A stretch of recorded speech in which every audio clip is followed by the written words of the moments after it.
माहिती अधिकार माहिती अधिकाराचे नियम काय आहे आपल्याला माहित असतो. एक पत्र आलं का घाबरतो, तर बापा मला कसं काही नाही हो. तुम्ही फक्त स्वतः जागृत राहा, म्हणजे जेणेकरून तुम्हाला या पॉलिसीच्या संदर्भात. म्हणून मी तुम्हाला आज व्यासपीठावर सांगतो, तुम्हाला तुमचे पद कायम टिकवण्यासाठी महाविद्यालयामध्ये श्रम करावे लागतील. मूळ जसं सरांनी सांगितलं, विद्यार्थी सेंटर बनून म्हणजे मध्यवर्ती विद्यार्थी केंद्रित शिक्षण प्रणाली जर तुम्हाला आणायची असेल, आपल्याला श्रम घ्यावे लागतात. 5 घंटा झाला चाललो, पुढच्या वर्षी तुम्हाला सांगतो 7 ते 8 तास कॉलेज राहील. पुढच्याच वर्षी नवीन सत्रात 100% सांगतो तुम्हाला. भले पोट्टे नाही आले तर मी जाधव सरला बसून ठेवणार. हा कर मग, ही पॉलिसी आहे. याच्यावर कोणी उठलं का? कोणीच उठत नाही. जाऊ दे. 2 चेंजेस मेन आहे. 2 चेंजेस. एंट्रन्स लागणार आहे सर्वांना. येस. आर्ट कॉमर्स सायन्सला क्यूट म्हणून. आणि दुसरं अप्रेंटिसशिप शिवाय डिग्री मिळणार नाही पोरांना. तुम्हाला ते सर्टिफिकेट द्यावंच लागेल डिग्रीचं घ्यायच्या पहिले.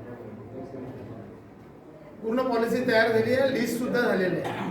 म्हणून NEPच्या संदर्भात जे काही आलेलं आहे ते प्रामाणिकपणे वाचत चला, दुसऱ्याला सांगा, चर्चा करा आणि एक त्याच्यातून काय सोल्युशन निघते सांगा आणि जवळच्या लोकांना ते कळवा की जेणेकरून सर्वाला कळेल. या ठिकाणी करू का समारोप? या ठिकाणी आपले डॉक्टर मोरे सर वेळातला वेळ काढून आले. अतिशय सविस्तर अशा प्रकारे जबाबदार व्यक्ती मॅनेजमेंट काउन्सिलचे सदस्य आहेत, अभ्यासू आहेत आणि चतुर्थांसारखे ते अभ्यास असल्यामुळे काही गोष्टी आहेत. मी फक्त एकच सांगतो, मी जास्त वाचत नाही, मी त्या कृतीवर जास्त लक्ष देतो. म्हणून मी सांगितलं जे आता खूप निघतात, पण काम कोण करते, काय करतो.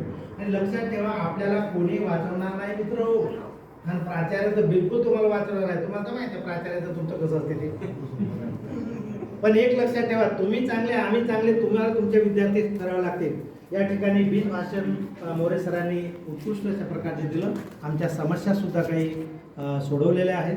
त्याबद्दल सर्वांचे प्रति ऋण व्यक्त करतो.